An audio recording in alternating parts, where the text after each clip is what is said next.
Avengers Infinity War is just around the corner, and it feels like hype for this movie could not get any bigger than it is right now.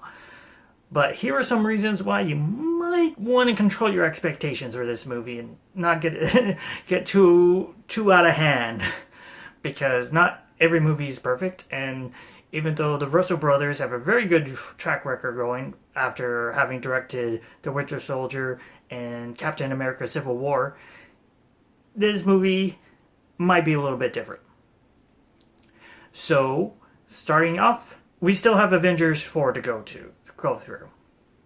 So what I mean by this, a lot of people are talking about how Infinity War is going to be the end cap, the conclusion to Phase 3. Now, I think this is probably going to be true, and when we're looking back at Infinity War and whatever Avengers 4 is going to be called. But we still have Avengers 4 to go through, and I think, they're not calling it Part 1 and Part 2 now. When they first announced Avengers Infinity War, they said it was going to be Part 1 and Part 2, and then they sort of walked that back and said, oh no, now it's just Infinity War, and Avengers 4 is going to be its own story. We'll have to see how true that's going to be. I have a feeling that it's only going to be sort of true. They'll say, well, Infinity War had a beginning, middle, and ending, and then Avengers 4 is going to have its own beginning, middle, ending story-wise. But even other films that are called Parts 1 and Part 2 in other franchises have beginning, middles, and endings for both films. Even The Hobbit trilogy, which had a lot of issues, even those films had beginning, middle, and endings, however good or bad they were. So I think some people are expecting probably too much from Avengers 4 to be different. I think it's going to be in the same story. Maybe Infinity War will have a natural conclusion, but I bet anything it's still going to lead into Avengers 4. And that even though they're not calling it, even if they don't call it Part 2, it's going to still feel like a Part 2. It's not, I bet anything, it is not going to feel like Age of Ultron to the first Avengers. Now that's a movie that's a sequel, and you can't, it's not a Part 2 at all. It's not even, it's the Avengers in another adventure, and I really doubt Avengers 4 is going to feel like another adventure that's not related to. And I'd be very, very surprised if it wasn't Thanos as the bad guy in some shape or form in Avengers 4. My second point, more characters equals less screen time. So with Captain America Civil War, the Russos did a really good balancing job with all the different characters, and to make it seem like, nobody really just totally got left behind. It was just there without being a part of the story. But going into Infinity War, we have even more characters. And there were people thinking that with Captain America Civil War, there was the danger of losing some characters and screen time. So we upped the ante a lot. And I don't know what the runtime is, but that's a lot more characters. We've added, it's not just the Avengers, it's also the Guardians of the Galaxy are going to be in there. Characters that weren't in the Avengers before, Doctor Strange, Black Panther, are going to be part of the team in some shape or form. Not to forget Thor and Hulk and the people he's with. So what I'm saying is, I would be surprised if some characters get left behind. If certain characters just don't get the same amount of screen time as you might be hoping for. If you're a huge Hawkeye fan, you might be disappointed by this film. I wouldn't be surprised if he doesn't get that much to do. And there were people complaining, even with Captain America Civil War, that certain characters didn't get enough screen time. Now, the biggest thing I think to look for with this movie compared to Captain America Civil War is the Russo brothers did a good job of making that feel like it was still a Captain America film. and they directed Winter Soldier before that. So they have two Captain America films under the belts. This will be their first Avengers film. So we have to. So I don't even think I've seen that many people talking about how well they think they're going to do, especially since Civil War is basically Avengers 2.5.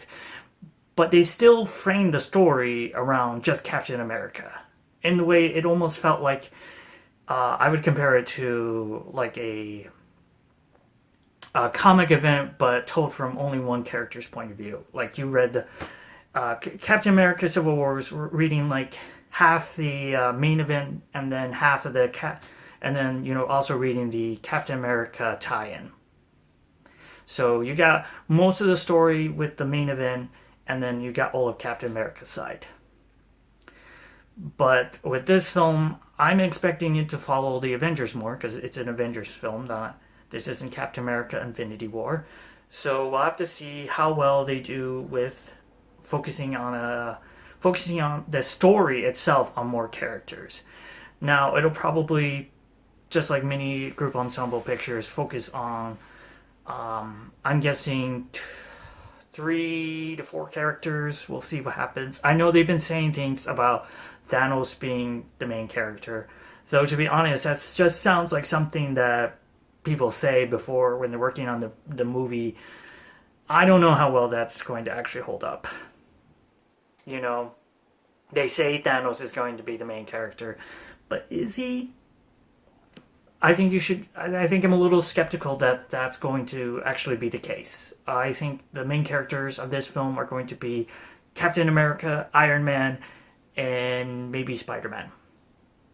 I think Captain America, a lot's going to happen with Captain America and Iron Man, and Spider-Man, maybe Doctor Strange.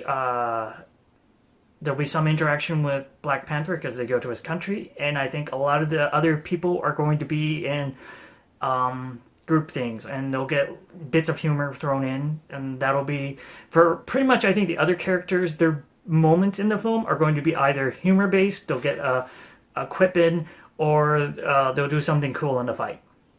But I think in terms of character growth, it's going to be mostly Captain America and Iron Man. One of the other things that I think may be an issue with this film. Now, Marvel has been criticized before on it's sort of having a similar tone, especially when it comes to comedy throughout the Marvel Cinematic Universe, and that you tend to have these characters who just quip a lot. Tony Stark, Doctor Strange now, even the other characters, when they're separated from the rest of the group, they tend to just be quippy, even with the main group. And I think the MCU, especially in Phase 3, has done a very good job at separating these movies and giving them different tones and different styles and trying to go after things. Ant-Man started that, I think, with trying to be a heist movie, even though it didn't really commit all the way. And I think they kind of went further with some of the different movies tone-wise, but it's still, I think they've always worked on trying to make things feel like they're all in the same universe. Now, my not real fear, because I'm not that worried about it, but I think one of the things people might complain about this movie will be the amount of quips, especially when you have Tony Stark, Star-Lord, and Doctor Strange all in the same room, not to mention some of the other characters. It might just start feeling like a back and forth quip fest. And I think one of the things when it comes to crossovers like this, we want to see how the characters interact. I mean, that's the biggest thing that people, I think, are looking for. So, in one way, I think a lot of people will find it very amusing. But I think it's going to be something that could be a big criticism for the film as well. And that is just all the characters and the humor is going to feel too much of the same. Now, one of the things I want to see if it really carries through is if Thor is going to behave more of the way he did in Thor Ragnarok. Now, a big part of that was because of the director involved with that film. Thor really acted differently than he did in previous Avengers films, and especially his own Thor movies, Thor and Thor: The Dark World. So it'll be interesting to see if that is able to carry through into the Infinity War. I don't know how much the Russo brothers were able to know about Thor Ragnarok and what was coming along. I have to assume some part, but I don't know how much they were able to, or even with reshoots maybe, change how slightly Thor is portrayed in this movie to more line up with that style of humor, which is a little bit different, because Thor in the Thor Ragnarok is shown to be not so much. He's not like Tony Stark, just like quipping everywhere. The humor almost sometimes comes at his own expense. So it'll be interesting to see if that carries through. I don't know if it will, but that's another thing that I think people might criticize it for, is that it's another film that doesn't quite line up with the characters. Thor, if Thor goes back to acting just the way he was acting like in Avengers Age of Ultron, I don't think a lot of people are going to love that. The other thing that I'll go back to, what I sort of was talking about with Thanos being the main character, that I think might be something that... Okay, so one thing that a lot of people have complained about when it comes to the Marvel Cinematic Universe is its villains. And I don't know if you should get too excited about Thanos changing that. Now, I haven't really had a problem with how the villains have been portrayed. I think Marvel has done a very good job at making sure that the heroes are the most interesting parts of their movies. And this has sort of led to what a lot of people see as the villain problem when it comes to the Marvel Cinematic Universe. The villains are not as interesting. Now, I really don't know if Thanos is going to change that. We haven't really seen that much from Thanos. As much as people talk about him being built up through these multiple movies, he really hasn't been. They've shown him in 2 after credit scenes. The first being Avengers, in which even most people in the general audience, and including myself, said, "Oh, okay, who's that?" Some purple guy smiling, and then I think it was Avengers: Age of Ultron, right? I don't know, where he says, "Fine, I'll do it myself." Then he was, of course, slightly featured in Guardians of the Galaxy, and that was really all we've seen of him. Really just that small bit from Guardians of the Galaxy that he had. And I think some people, including myself, were expecting him to somewhat show up in Phase 3, and he really hasn't.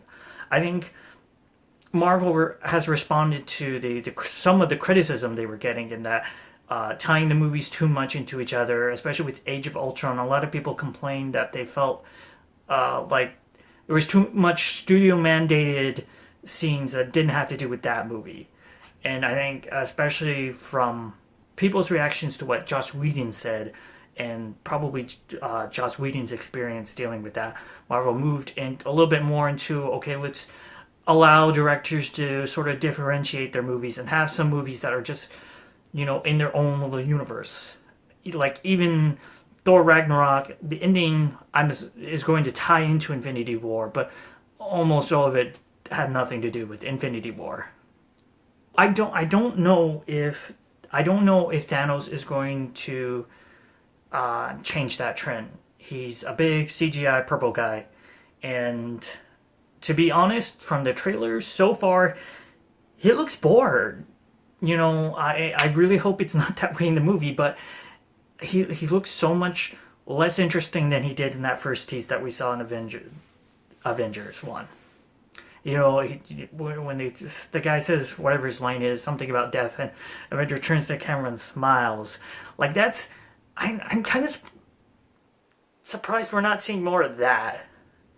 I think maybe it lines up more with the character that they've been establishing after that slight appearance with Guardians of the Galaxy. He kind of just sat in the chair and brooded. And in Age of Ultron, he picked up the glove, and that was it. So, yeah, I'm not expecting Thanos to be that great of a villain. I'll be honest. Prove me wrong, Marvel. So, those are all my thoughts on what expectations I think need to be somewhat calmed down for Avengers Infinity War. Aside from that, I'm excited to see the movie. I try to go into movies with a pretty open mind. I try not to watch too many of the trailers. I watch the teaser trailer and then like the like two main trailers they show, and that's it. I don't watch any of the TV spots, and I think it's best to not rewatch the trailers. Like, I think some people do that where, like, they'll rewatch the trailers right before they watch everything, multiple times, and then, like, right before they see the movie. And I think when people complain about, like, oh, well, like, that moment didn't work for me in the movie because, like, I saw the trailer and I recognized it. Well, yeah, if you watch the trailer right before you see the movie, there are going to be things that just pop out. You're like, oh, I know what's going to happen because I recognize the scene. And of course, there are moments where, like, even just because I saw the trailer, I noticed things, even if I didn't just watch the trailer. But I don't think it'll ruin. Marvel, I think, has been doing a better job with their trailers than they did in the past, because just from watching the trailers, I don't know what the plot of this movie is. I mean, obviously, all the heroes see the big round thing in the sky. Hopefully there's no sky beam. And, they go do something, and then Thanos sends somebody to Wakanda, and they fight in Wakanda. And, yeah, I don't know much about how the structure of this movie is going to be. So, yeah, I'm excited to see the film. But I'm I try not to get too hyped. And that's what this video is about. If you have any thoughts about how people might be hyping up Avengers Infinity War too much, feel free to comment below, because I'd be interested in reading it. Yeah. So that's it. Thanks for watching.